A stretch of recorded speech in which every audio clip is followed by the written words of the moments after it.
تشكيلة المنتخب التونسي ضد المنتخب المالي اليوم لهذا العرس الكروي الافريقي. اذا نظرا لضيق الوقت نمر بسرعه الى تشكيله الفريق الوطني. عندنا في حراسه المرمى الحارس سيدي المازري، وفي خطه قلبي دفاع نلقاو سيدي بالحسن الشادي وسيدي علي عزوز. كظهير ايمن سيدي منصور لاعب النادي الرياضي الصفاقسي، وعلى اليسار سيدي عمار ظهير عاصمه الورود الجمعيه الرياضيه لاريانا. نمر الى وسط الميدان الدفاعي المتكون من سيدي بوريقه لاعب النادي الرياضي لحمام الانف، وسيدي السحبي لاعب شبيبه القيروان.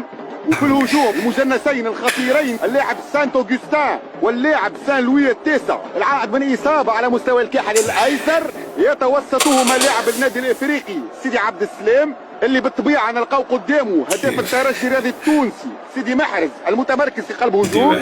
على دكه الاحتياط نلقاو سيدي علي المكي، سيدي بوقابرين، سيدي الظاهر، سيدي البوراوي، سيدي بن عروس، وسيدي بومخلوف.